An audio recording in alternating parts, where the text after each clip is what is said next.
Loh, tadi Ya, katanya tidak supaya ada manusia Tuhan mengenal dalam Tuhan. bentuk fisik.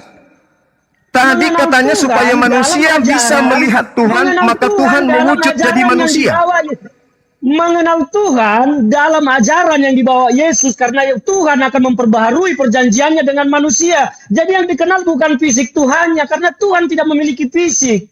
Yesus Loh, itu secara daging adalah katanya manusia. Tuhan supaya Tuhan dikenali, dia datang dalam bentuk fisik. Bang Juma, yang dikenali itu adalah ajarannya. Loh. Dan apa hukum-hukum baru yang dibawa oleh Yesus. Berarti Yesus bukan Tuhan. Dikenali dalam bentuk fisik. Berarti Anda Yesus jangan bukan memaksakan Tuhan. Hah? Berarti Yesus bukan Tuhan. Yesus Tuhan datang membawa ajarannya untuk memperbaharui. Karena apa? Saya sudah jelaskan di awal tadi, Anda tidak menyimak. Semua hukum-hukum yang ada, yang pernah dibuat Tuhan perjanjiannya dengan manusia, hanya bisa diperbaharui oleh Tuhan sendiri. Ini Yesus Maka Tuhan atau Tuhan bukan? datang. Abang, Yesus Tuhan atau bukan? Yesus itu Tuhan dalam bentuk roh. Ya, jadi bukan dagingnya. Jadi dagingnya bukan Tuhan.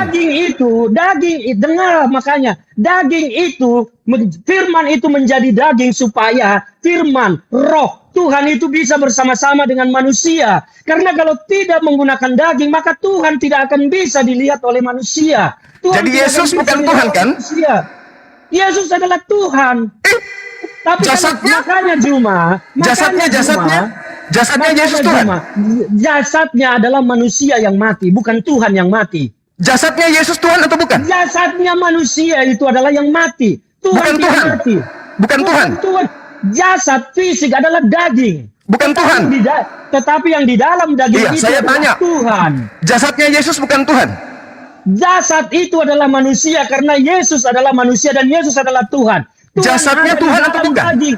Makanya konsepnya Anda pahami. Yesus, saya tanya, Tuhan jasadnya Yesus Tuhan atau bukan, Bang? Pertanyaanmu sudah kau jawab dari tadi, tapi kau tidak bisa menerima. Jasadnya Yesus Tuhan atau bukan? Tuhan datang ke dunia dalam bentuk daging. Karena di dalam daging itulah ada Tuhan. Yang saya tanya ini jasadnya Yesus, Bang. Jasad fisiknya itu adalah daging bukan manusia. Bukan Tuhan. Manusia, tetapi Tuhan ada di dalam daging itu. Yang daging ini Tuhan atau bukan? Daging, saya sudah jelaskan. Daging itu adalah manusia. Berarti bukan Tuhan. Yesus Tuhan ada di dalam daging itu. Dagingnya yang tanya, Bang, daging. Dagingnya sudah saya jawab berkali-kali, daging itu adalah manusia. Tetapi bukan Tuhan ada di dalam daging bukan itu. Tuhan. Makanya daging dengan roh itu, dengan Tuhan itu tidak bisa dipisahkan. Daging ini Tuhan. Harus pahami. Saya sudah jelaskan dari tadi. Tuhan ada di dalam daging itu. Daging itu adalah manusia. Tetapi Tuhan ada di dalam daging itu, maka konsepnya daging dengan Tuhan itu tidak bisa dipisahkan. Anda cacah-cacah. Tidak bisa sama seperti Anda dengan roh yang hidup di dalam Anda. Tidak bisa dipisahkan. Berarti dagingnya Yesus Tuhan. Dagingnya Yesus Tuhan. Sekarang saya tanya, dagingmu itu adalah rohmu atau bukan? Bukan. Hah? Bukan. Rohmu itu apa? Roh ini adalah dimensi gaib yang ada pada diri saya. Itulah konsep yang ada bahwa makanya saya tanya, dagingnya Yesus ini Tuhan atau bukan? Daging itu adalah manusia dan Tuhan ada di dalam daging itu. Saya tahu. Yang saya tanya dagingnya. Dagingnya ini Tuhan atau bukan? Saya sudah jawab dari tadi, daging itu adalah manusia. Tuhan atau bukan? Daging itu adalah manusia. Tuhan atau bukan? Tuhan ada di dalam daging itu. Saya tidak mau tahu. Saya bahas dagingnya. Dagingnya yang saya bahas. Kasih analogi tentang tubuhmu yang kamu jawab tadi. Rohmu itu adalah dimensi lain. Sama dengan Tuhan itu ada di dalam daging. Tubuhku ini, dagingku ini bukan roh. Makanya ya daging Yesus yang mati adalah daging manusia. Saya tanya, dagingku ini bukan roh. Saya sudah jawab bahwa daging Yesus itu adalah daging manusia. Oke, berarti bukan Tuhan. Tuhan ada di dalam dia, maka itu tidak bisa. Berarti dagingnya Yesus bukan Tuhan. Manusia. Tidak bisa disekat-sekat antara daging dengan manusia. Inilah konsep pemahaman Anda yang keliru sehingga Anda terus bertanya. Yang saya tanya, Saudara Ferdinand, yang saya hormati, yang pintar katanya, yang cerdas. Yang saya tanya, apakah dagingnya Yesus ini Tuhan atau manusia? Daging itu adalah manusia dan Tuhan ada di dalam daging itu. Dan berarti dagingnya Yesus bukan Tuhan kan? Tidak bisa disekat-sekat antara daging dengan roh. Ketika itu disekat, maka kau mati cuma. Kalau rohmu itu terangkat pergi dari dagingmu, maka kau mati. Jadi kau tidak bisa memisahkan dagingmu dengan roh. Demikian juga Yesus, roh Tuhan yang ada di dalam diri daging. Yesus itu tidak bisa disekat-sekat. Terus memisahkan daging ini bukan Tuhan, tidak bisa begitu konsepnya. Sekarang dagingnya Yesus di mana? Dagingnya Yesus sekarang di mana? Daging Yesus telah terangkat ke sorga karena itu berarti dia di atas tetap manusia. Kenapa? Berarti di atas tetap manusia. Saya tidak tahu apa yang isi sorga. Saya tidak tahu Yesus itu sekarang di sorga sebagai apa. Masa Anda tidak tahu daging? Dengar. Yang Daging saya naik ke tahu, atas. dengar, yang saya tahu tentang kekristenan bahwa Yesus itu telah ada di sorga dan kembali dengan Tuhan, kembali menjadi Tuhan. Berarti kalau dagingnya bicara jadi tentang Tuhan? Fisik, jangan kalau bicara tentang fisik, Anda tidak bisa bicara tentang sorga. Itu terlalu dulu. Kalau bicara tentang sorga, bicara tentang fisik. Katanya itu tadi dulu. daging dan roh tidak bisa dipisah. Itu di dalam dunia. Di dalam dunia kalau sudah bicara tentang sorga, tidak ada yang bisa mengetahui si sorga itu manusia, daging atau roh. Lalu Anda tadi mengatakan daging tidak bisa dipisahkan dengan roh. Nalarmu kamu perbaiki tentang pemahaman ini, tentang pemahaman daging dengan roh. Nah, pahami itu tentang di dunia. Tuhan itu datang dalam daging untuk urusan di dunia, bukan untuk urusan di sorga. Untuk menyelamatkan manusia, memperbaiki perjanjiannya dengan manusia. Itu yang saya pahami. Makanya kalau Anda bertendensi negatif, apapun yang dijelaskan ke Anda tidak akan bisa. Sabar dulu. Saya sabar, tetapi saya harus bicara tentang ini. Gitu. Sabar dulu, Pak. Ya. Kolose 2 nomor 9, di dalam dagingnya penuh dengan keilahian. Dagingnya ini yang dagingnya Yesus ini yang penuh keilahian. Kenapa daging itu penuh keilahian? Karena ada Allah di dalam daging itu. Kalau di dalam Tuhan tidak ada di dalam daging itu, dia tidak akan ilahi. Sabar Bang, sabar. Efesus 2 nomor 6 sampai nomor 8. Tuhan Anda 100% berubah menjadi daging. Tuhan tidak pernah berubah menjadi daging, cuma. Baca Efesus 2. Tuhan tidak berubah menjadi daging. Baca Efesus 2 nomor 6 sampai 8. Ayat yang kau kutip itu salah. Tidak begitu ayatnya isinya. yang salah. Yang kau kutip salah, bukan begitu isinya. Tolong bacakan. Tolong bacakan saya. Dibaca di saya tidak mau capek-capek membaca itu. Kau buka di situ Alkitabmu, kau baca. Ini orang intelek atau apa sih? Hah? Katanya orang akademisi. Kau baca Alkitabmu di situ. Baca itu kitab Anda loh. Justru karena saya sudah baca, makanya saya bilang apa yang kau bacakan itu salah. Coba buktikan kalau Anda sudah baca. Bacakan ke saya.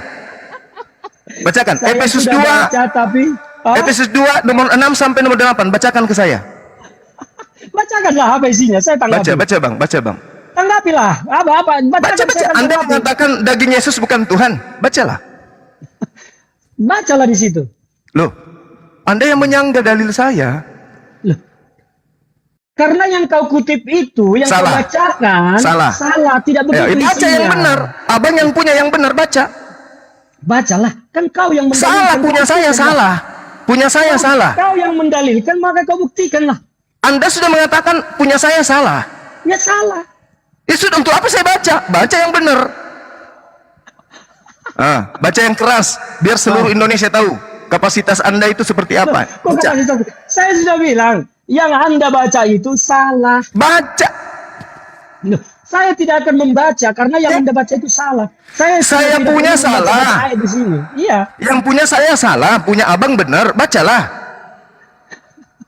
Ya bacalah di situ, coba. Salah punya saya, baca. Baca secara lengkap. Punya saya salah. Cuma hanya mengutip, tidak membaca secara lengkap. Baca secara lengkap. Saya ingin dengar, baca secara lengkap. Baca secara lengkap. Saya akan jelaskan. Saya baca pun Anda katakan salah. Jadi punya abang yang benar. Anda tidak membaca secara lengkap. Baca secara lengkap. Kalau begitu baca tiga nomor ini, baca. Efesus 2 nomor 6, nomor 7, nomor 8. Baca. Saya ingin dengar dari abang. Berapa tadi Efesus 2 ayat 6? Hah? Ya, sampai nomor 8. Sebentar. Jadi itulah makanya saya bilang Efesus 6 berbunyi, dan di dalam Kristus Yesus ia telah membangkitkan kita juga dan memberikan tempat bersama-sama dengan dia di surga. Efesus 2. Jadi apa ayat apa yang kau baca? Makanya saya bilang yang kau baca itu salah. Kau ngomong Efesus isinya yang kau baca salah. Sekarang setelah Anda tahu Efesus 2 ayat 6. Dan di dalam Kristus Yesus Ia telah membangkitkan kita juga dan memberikan tempat kita juga bersama dengan Dia di sorga. Itu Efesus 2 ayat 6. Yang kau kutip tadi apa? Nomor 7-nya. Nomor 7-nya. Ayat 7, supaya pada masa yang akan datang Dia menunjukkan kepada kita kekayaan kasih karunia-Nya yang melimpah-limpah sesuai dengan kebaikannya terhadap kita di dalam Yesus Kristus. Nomor 8. Kau asal mengutip ayat. Nomor 8. Mengapa semua jadi sesat kau bikin? Nomor 8. Nomor 8. Oke, nomor 8 saya baca. Sebab karena kasih karunia kamu diselamatkan oleh iman, itu bukan hasil usahamu tetapi pemberian Allah. Jadi gimana di sana bicara tentang daging? Sekarang masuk ke Filipi 2. Gak usah kau bicara lagi tentang ayat ini aja, kau udah salah. Filipi 2. Coba masuk di Filipi 2. Saya tidak mau lagi membuka. Coba masuk di Filipi 2. Kau sudah mengutip yang salah-salah. Makanya selama ini banyak orang sesat karena kau mengutip yang salah. Coba saudara sekarang masuk di Filipi 2. Kalau menjadi orang muslim, bicara tentang muslim. Coba sekarang Anda masuk di Filipi 2. Coba masuk di Filipi 2. Coba masuk di Filipi 2. Sudah salah. Saya tidak mau lagi karena kau sudah salah-salah. Begitu aja. Ada yang ketawa cuma. Kau asal kutip, dan selama ini banyak orang menjadi bodoh karena kau asal kutip. Sekarang masuk di Filipi 2. Itu kan cuma pengantar untuk menyemangati abang. Pengantar menyemangati, jangan ngeles. Memang kau tidak tahu tentang Alkitab. Cuman kau asal bicara. Baca Filipi 2. Makanya kau mau memecah tentang daging dengan roh. Baca Filipi 2. Saya jawab tadi kita tentang masuk ke dalam intinya. Filipi 2 masuk. Masuk. Jadi jangan cacah-cacah tentang roh dan daging. Oke, saya baca ya. Saya yang baca ya. Kalau kau ingin mengetahui rasa anggur, minum anggur, jangan minum air. Saya baca ya. Itu yang harus saya baca ya. Saya sengaja kasih data itu tadi, Bang. Saya sengaja kasih data itu termute, abang termute. Saya kasih data itu karena saya kasihan sama abang mulai pucat dari tadi. Supaya semangat, saya kasih data itu. Nah sekarang saya baca. Dengarkan baik-baik. Dengar. Yang walaupun dalam rupa theos, tidak menganggap kesetaraan dengan theos, itu sebagai milik yang harus dipertahankan. Oke, theos tidak mempertahankan kemudian keilahiannya, ketuhanannya, melainkan mengosongkan diri, mengambil rupa manusia, oke, dan mengambil rupa manusia dan menjadi sama dengan manusia. Tuhan mengosongkan diri, lalu mengambil rupa manusia, lalu sama seperti manusia, dan dalam keadaannya seperti manusia, dia telah menyerahkan dirinya, dia telah merendahkan dirinya dan taat sampai mati, bahkan mati di atas tiang salib. Jedar. Ayo bang, dibuka mute-nya, dibuka. Termute itu, termute. Ini kenapa ini termute? Beliau nggak bisa bicara, host. Buka mute-nya bang. Bicara, makanya bang. Jangan di-mute. Makanya saya bilang tadi, tidak baca usah. Filipi 2. Anda sudah dengar kan? Filipi 2. Yang kau baca itu pun salah, Juma. Tidak baca. Isinya. Baca. Tidak, saya tidak mau lagi Anda suruh-suruh. Ya, sekarang saya baca. Saya sudah baca Efesus 2 ayat 6 sampai 8 yang kau bilang bicara tentang daging. Itu untuk menyemangati abang karena abang sudah mulai pucat, sudah mulai emosi. Ya. Sebelum masuk ke dalam Filipi 2. Saya mau melanjutkan tentang apa yang kau sampaikan tadi. Tidak usah lagi bicara tentang nomor 6, nomor 7. Tentang Filipi 2 nomor 6 sampai nomor 8. Sudah baca tadi, itu pun tidak demikian bunyinya. Okay? Yang walaupun dalam rupa theos, dia telah mengosongkan diri dan mengambil rupa manusia, menjadi sama seperti manusia. Menjadi sama seperti manusia dalam bentuk daging, bukan dalam bentuk Tuhan. Paham nggak? Dia tidak mempertahankan ketuhanannya, melainkan mengosongkan ketuhanannya dan mengambil rupa manusia dan merendahkan dirinya, lalu taat. bahkan taat sampai Adam cuma mati. tidak ada di situ mengosongkan dirinya. Ada. Tidak ada. Baca. Tuhan datang ke dunia dalam bentuk daging, tetapi di dalam daging itu ada Tuhan sendiri yang Nomor dalam 6-nya bentuk baca. roh. Nomor Makanya 6-nya tadi baca. Saya jelaskan. Nomor 6-nya baca. sebagai analogi tentang dirimu dan Nomor rohmu. 6-nya baca. Yang walaupun dalam rupa teos tidak menganggap kesetaraan dengan teos Tidak itu pernah sebagai ada milik harus tertulis dipertahankan. teos di Nomor dalam 7-nya, Alkitab. melainkan Tidak ada telah kalimat mengosongkan dirinya. teos di sana. Tidak ada kalimat teos di sana. Kau baca Alkitab mana sih? Teos. Hah? Alkitab Teos. mana yang kau baca? Tidak Teos. ada di sana tertulis teos. Jadi menurut saudara bahasa aslinya kitab Anda itu bahasa Arab? Makanya saya tanya, Alkitab mana yang kau baca? Saya baca Alkitab lembaga hasil Alkitab konspirasi Indonesia. atau Alkitab yang jelas? Tuhan Anda itu teos, Pak. Bukan Allah.